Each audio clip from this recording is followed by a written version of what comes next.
The breaking point. The vast chamber of the Galactic Concorde gleamed with polished stone imported from 100 worlds. Massive viewports revealed the backdrop of stars surrounding Nexus Station, the beating heart of interstellar diplomacy for the past 3 millennia.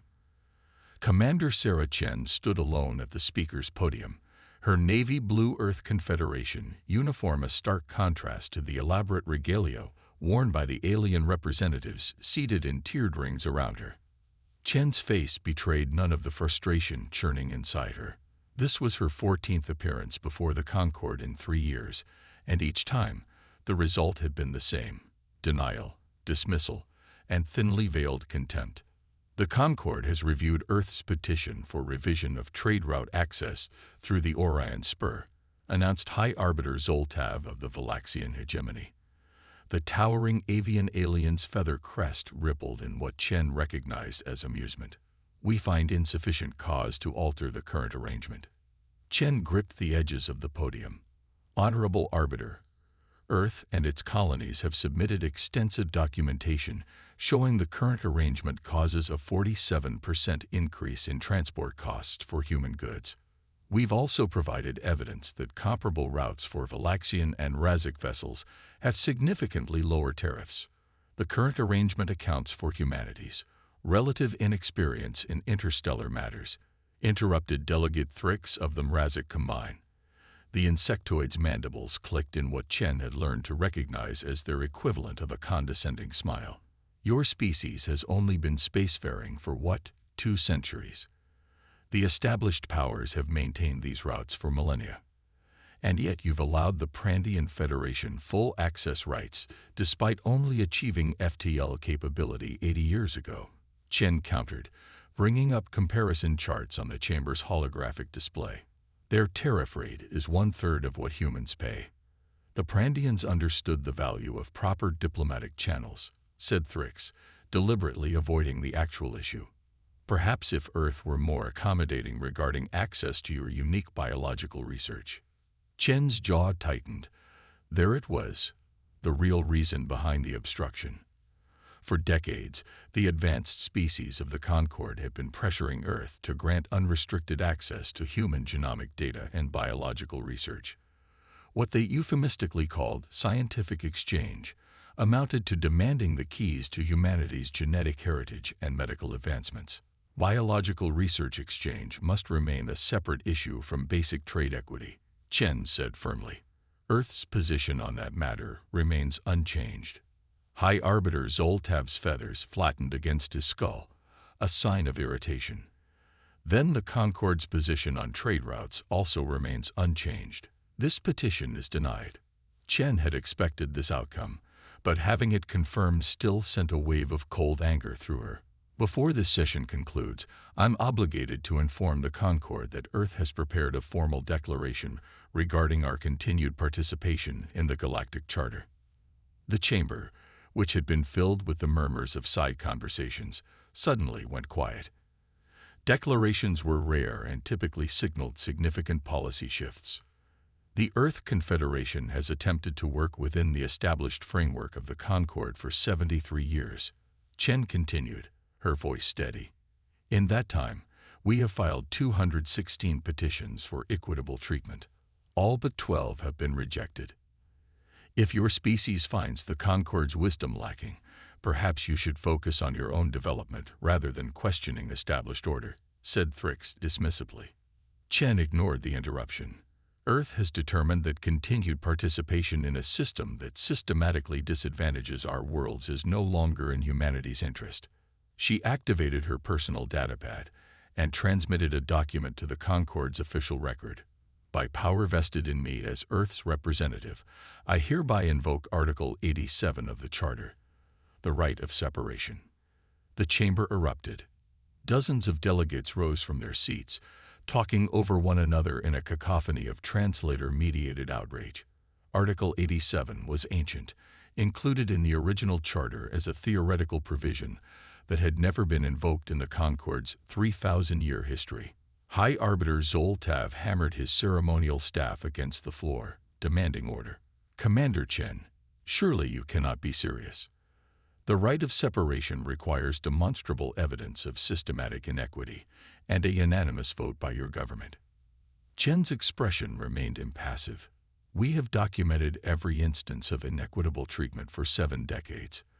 The Earth Parliament voted unanimously for separation 3 days ago. The decision is made. This is outrageous. Thrix's mandibles clattered in agitation. Your species is too valuable. I mean, too integrated into the galactic economy to simply withdraw. Chen caught the slip and allowed herself a small, grim smile. Too valuable. Yes, that's what this has always been about, hasn't it? Human biological uniqueness, human creativity, human resources, all valuable to the Concord, but never valuable enough to treat us as equals. Ven Suler, the elderly Telosian representative who rarely spoke at these sessions, leaned forward. Unlike most delegates, the crystalline being had always treated humans with a measure of respect. Commander, separation would mean the withdrawal of all diplomatic personnel, the cessation of protected trade, the loss of Concord military protection. Your colonies would be vulnerable. We're aware of the consequences, Chen replied. Earth has prepared accordingly. This is a bluff, declared Zoltav. Humanity cannot survive without the Concord's protection and economic framework. The measures required for true separation would take years to implement. Chen smiled fully now, and there was something in that smile that made several delegates shift uncomfortably in their seats. I'm afraid you've consistently underestimated human determination, Arbiter.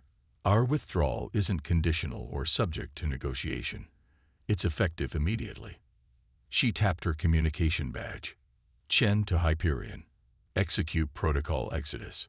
Around the galaxy, human diplomats and officials were simultaneously receiving the same coded message. On 247 worlds, human representatives were standing up from negotiations, walking out of embassies, and boarding prearranged transports. Across Concord space, human merchant vessels were altering course, headed for Earth-controlled territories. In the chamber, delegates watched in stunned silence as Commander Chen gathered her few belongings.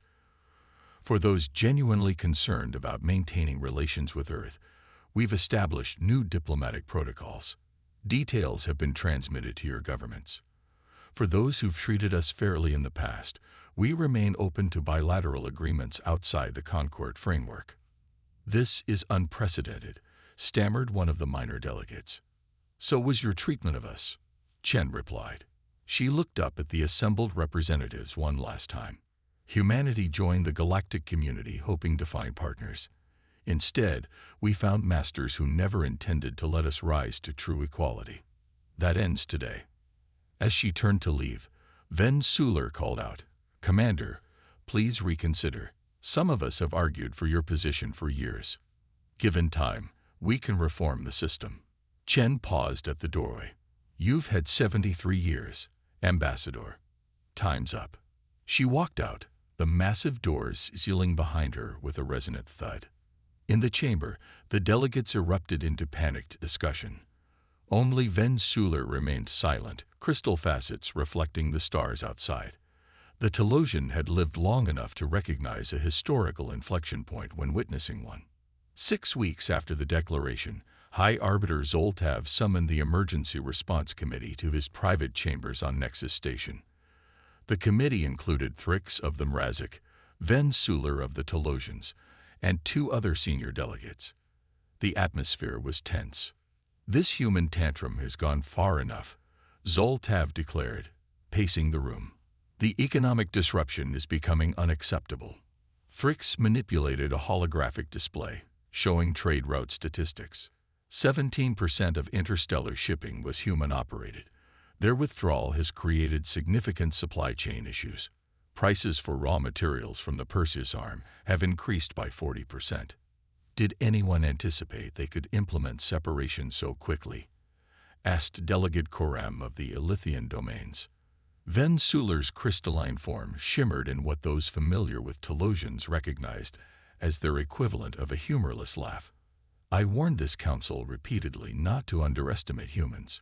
Their historical records are filled with examples of rapid mobilization when they feel threatened or cornered. They're not a military threat, Zoltav dismissed. Their technology is centuries behind ours. Their official technology, Van Suler corrected. I've long suspected they've been concealing their true capabilities. Thrix's compound eyes gleamed with suspicion. What do you know that we don't, Telosian? Nothing concrete, Van Suler admitted. But I've studied humans more thoroughly than most. When they share innovations, they always seem to hold something back. And their adaptation rate to new technologies is unsettling. Regardless, interrupted Zoltav, we need to bring them back into the fold. Their biological resources alone are too valuable to lose access to. Perhaps we should consider meeting some of their demands, suggested Coram. The trade route adjustments would have minimal impact on our economies.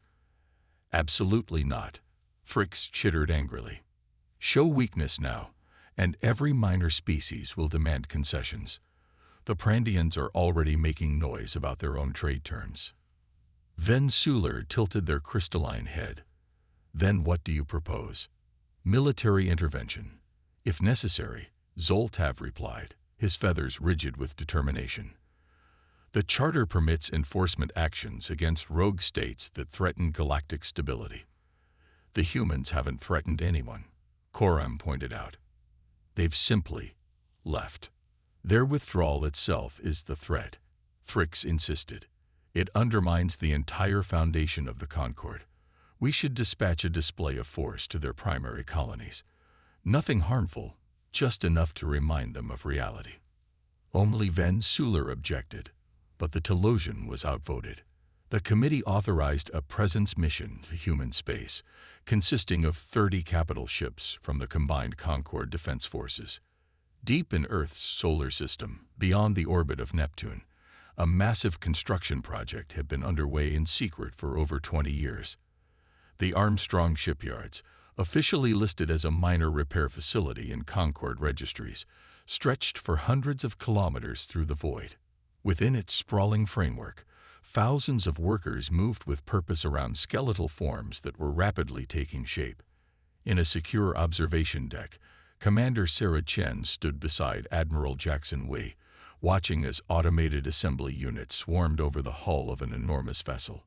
How long until the Artemis is ready? Chen asked. Wei consulted his tablet. 4 more weeks at current pace. The other 6 are at similar stages of completion. Chen nodded, watching as workers installed a section of hull plating that seemed to drink in the light rather than reflect it. And the displacement drives. Successfully tested on all prototypes, Wei confirmed. The Valaxians were so proud of giving us their outdated gravitic technology. They never imagined we could combine it with quantum field manipulation to create something entirely new. And they never will imagine it, Chen said firmly, until we want them to. Wei studied Chen's profile, noting the determination in her expression. The Concord fleet will reach Alpha Centauri in 3 days. Our observation posts have confirmed 30 vessels, including 8 Valaxian dreadnoughts. Right on schedule, Chen said with a grim smile. Humanity spent 7 decades trying to earn a seat at their table. Now they'll learn what happens when we build our own. In the vacuum beyond the observation window, the partially completed form of the TSS Artemis loomed. Humanity's answer to decades of condescension and exploitation. Project Prometheus, named after the Titan who gave fire to humanity against the gods' wishes, was about to change the balance of power in the galaxy forever. The Reckoning. 6 months after Earth's withdrawal from the Galactic Concord, the full impact of humanity's absence was reverberating throughout known space. On Nexus Station, the Concord's Emergency Council had been in near-continuous session for weeks. The Helios trading corridor has become practically unusable, reported Economic Minister Vray of the Prandian Federation, his tentacles writhing in distress. Without human maintenance teams, 4 major navigation beacons have failed. Insurance rates for shipping through the sector have tripled. High Arbiter Zoltav's plumage was dull and unkempt, a sign of the stress he'd been under. What of the replacement technicians we dispatched? They lack the specialized knowledge, Vray admitted. The humans apparently use proprietary systems that our engineers can't fully decipher. Thrix of the Mrazik chittered in frustration. This is deliberate sabotage. No, corrected Van Suler, the Telosian delegate. This is revealing dependency. We relied on human expertise in hundreds of specialized fields without acknowledging their value. Now we feel their absence. The situation extended far beyond navigation beacons. Throughout Concorde space, systems and infrastructure that had been designed, built, or maintained by humans were showing signs of deterioration. Specialized medical equipment, environmental purification systems, and computational networks, all areas where human innovation had been quietly integrated into galactic society, were beginning to fail without their creators' ongoing support. What of the military demonstration? Asked one of the minor delegates. Admiral Cree Latham of the Valaxian Defense Force shifted uncomfortably. The presence mission to Alpha Centauri was inconclusive. Inconclusive. Zoltav repeated sharply. 30 warships were dispatched over 5 months ago. How can the outcome be inconclusive? The admiral's feathers flattened against his neck. The fleet established position near the human colony as ordered. They transmitted the Concorde's demands for renewed participation. The humans acknowledged receipt but offered no response. And then, pressed Thrix. And then nothing, the admiral admitted. The fleet maintained position for 6 weeks. The humans continued their activities without apparent concern. They didn't negotiate, didn't threaten, simply ignored our presence. You're telling me 30 of our most powerful vessels were simply ignored? Zoltav's voice rose dangerously. The psychological impact of such a show of force depends on the target feeling intimidated, Van Suler observed. It appears the humans did not. There's more, the admiral continued reluctantly. 3 weeks into the mission, our ships began experiencing unexplained equipment failures. First communication arrays, then sensor systems. We found evidence of intrusion in our computer cores, but no method of entry could be identified. Eventually, 7 vessels were so compromised they had to withdraw for security reasons. The council chamber fell silent as the implications sank in. Humanity hadn't just withdrawn. They'd been preparing for this separation for years, perhaps decades. What are they doing behind their borders? Zoltav finally asked, his voice subdued. Our intelligence is limited, admitted the head of Concorde Security. They've established an effective screening barrier around their territory. Long-range scans show extensive activity in their primary shipyards, but details are unclear. I've received a disturbing report from the sickness sector, interjected Admiral Cree Latham. A Valaxian patrol fleet of 5 vessels disappeared 3 days ago. Disappeared, echoed Coram of the Elythian domains. You mean destroyed? No, the admiral said, his voice tight. I mean vanished. They reported detecting an anomalous energy signature. Then communication was lost. Search vessels found no debris, no radiation signatures, nothing to indicate destruction. They simply ceased to exist. A ripple of unease passed through the chamber. Van Suler's crystalline form pulsed with patterns that indicated deep concern. Similar reports have come from 3 other sectors, all near human space, the security chief added. Always the same pattern, unknown energy readings, then ships vanish without trace. Never civilian vessels, only military. Are you suggesting the humans are somehow responsible? Zoltav demanded. Their technology isn't capable of. Their declared technology isn't capable, Van Suler interrupted. I've warned this council repeatedly about assuming we know the full extent of human capabilities. Before further discussion could occur, the chamber's emergency alert system activated. On the main display appeared the face of Commander Sarah Chen, the same human representative who had walked out 6 months earlier. Greetings to the Galactic Concorde, Chen said, her expression composed and confident. I speak now as Admiral Chen of Earth Fleet Command. 6 months ago, Humanity withdrew from your organization after decades of systematic inequality. Today, I extend an invitation to reopen dialogue on new terms. Zoltav moved to cut the transmission, but the chamber's systems no longer responded to his commands. For those wondering about recent anomalies near human space, Chen continued, "Allow me to provide clarity. The missing patrol vessels have not been destroyed. They've been temporarily relocated." The display split to show an enormous space dock. Within its confines floated dozens of military vessels from various Concord species, including the recently vanished Valaxian patrol ships. All crew members are unharmed and comfortable, Chen assured them. They are guests, not prisoners, and will be returned safely once our discussions conclude. Their vessels, however, have provided valuable insight into current Concord military capabilities. "This is an act of war," Thrix shouted, mandibles clicking furiously. Chen's expression hardened. "No, this is a demonstration. Had we wanted war, you would have never seen your ships again. Instead, we've shown you precisely what we're capable of while ensuring no loss of life." Ven Suler moved closer to the display. "What technology allows you to relocate entire warships, Admiral?" "We call it displacement drive technology," Chen replied. "It creates localized quantum tunnels that can transport objects instantaneously across vast distances. We developed the theoretical framework decades ago, but your scientists dismissed it as impossible. Your discarded gravitic technology provided the final piece we needed." The implications were staggering. A civilization with such technology could bypass any defense, appear anywhere without warning, and remove threats without firing a shot. "What do you want?" Zoltav asked, his imperious tone replaced by caution.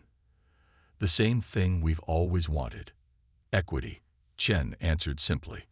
"I will arrive at Nexus Station in 6 hours to present our terms. To demonstrate our good faith, 3 of your patrol vessels will be returned to their home bases before I arrive." "And if we refuse your terms?" asked Thrix. Chen's expression remained perfectly neutral. "Then humanity will continue its separate development. We don't need the Concord. Recent events have demonstrated which party in this relationship is truly dependent on the other." The transmission ended, leaving the council chamber in stunned silence. Precisely 6 hours later, a vessel appeared seemingly from nowhere just outside Nexus Station. It was unlike any ship the Concord races had seen before. Sleek, with a hull that seemed to bend light around it, and lacking any visible propulsion system. Station sensors registered its mass and dimensions as significantly larger than any human vessel previously documented.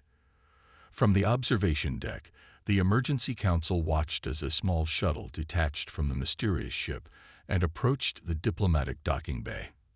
"The vessel is called TSS Artemis," Ven Suler informed the others, reading from a data terminal. "They've transmitted specs showing 7 such ships now in service. If these specifications are accurate," the Telosian's crystalline body flickered with emotion. "Each vessel carries displacement capability sufficient to relocate an entire battle fleet simultaneously." "They're bluffing," Thrix insisted, but without conviction. "Are they?" countered Ven Suler. 27 military vessels vanished without trace. 3 reappeared exactly as promised. I calculate the probability of bluff at less than 3%. Admiral Latham studied the approaching shuttle with professional interest. "The energy readings from their ships don't match any known technology. Our weapons targeting systems can't even lock onto their hull." "How?"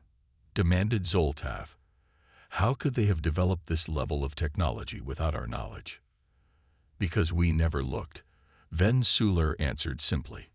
"We were so convinced of our superiority that we never considered they might surpass us. While we treated them as primitives, they studied us, learned from us, and then moved beyond us." The council fell silent as the station announced the arrival of the Earth delegation. Minutes later, Admiral Sarah Chen entered the chamber, accompanied by 2 officers. All 3 wore the new Earth Fleet uniform, charcoal gray with subtle blue trim.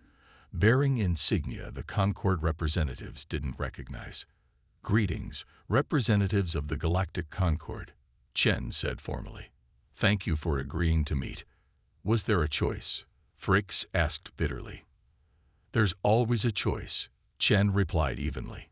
"We chose separation rather than continued subjugation. You can choose how to respond to our new reality." High Arbiter Zoltav gathered his dignity. "You've made your point, Admiral. Your species has developed impressive technology. But surely you recognize that cooperation benefits all parties. Return to the Concord, and we can discuss improving your status." Chen smiled, though there was little warmth in it. "You misunderstand, Arbiter. We haven't come to rejoin your Concord. We've come to establish a new relationship between equals." She nodded to one of her officers, who activated a holographic display in the center of the chamber. It showed a new organizational structure, a galactic council with multiple tiers of authority, checks and balances, and equal representation regardless of species, age, or origin. "We propose the formation of the Interstellar Cooperative," Chen explained. "A new framework where technological advancement and military power aren't the sole determinants of influence, where all spacefaring species have genuine pathways to full participation." "You expect us to dismantle a system that has maintained peace for 3 millennia?" Zoltav asked incredulously. "A system that maintained your dominance for 3 millennia, Chen corrected.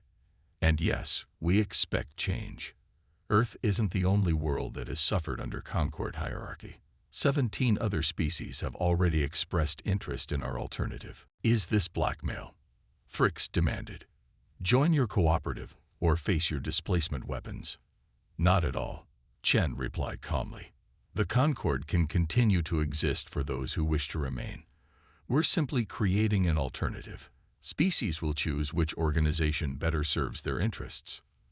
Van Suler studied the proposed structure carefully. "This system has considerable merit. It addresses many imbalances I've criticized for centuries. The difference," Chen noted, "is that now those criticisms can't be ignored." For 3 hours, the council debated the implications of the human proposal. Some, like Fricks, advocated immediate military response. Others recognized the futility of such action against a civilization that could simply relocate attackers before they fired a shot.